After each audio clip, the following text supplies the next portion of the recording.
Tushda lochin ko'rishning ta'birlari.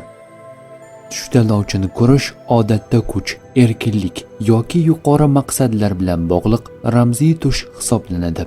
Kimki tushida lochin osmonda uchib yurganini ko'rsa, erkinlik va yaxshi imkoniyatlar yaqin kunlarda sodir bo'lishini anglatadi.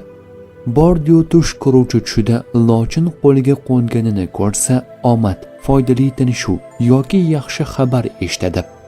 Tush ko'ruvchi tushida lochin unga hujum qilayotganini ko'rsa, raqiblar yoki muammolar paydo bo'lishi, ehtiyot bo'lishi lozimligidan ogoh etadi.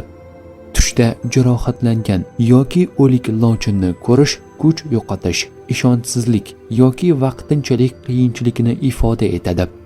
Odatda tushdagi lochin kuch va jasorat, yuksak maqsadlar, hokimiyat yoki muvaffaqiyatni anglatadi. Tush ta'birlari bashorat emas, barcha narsani bilguvchi zot yagona Allohdir.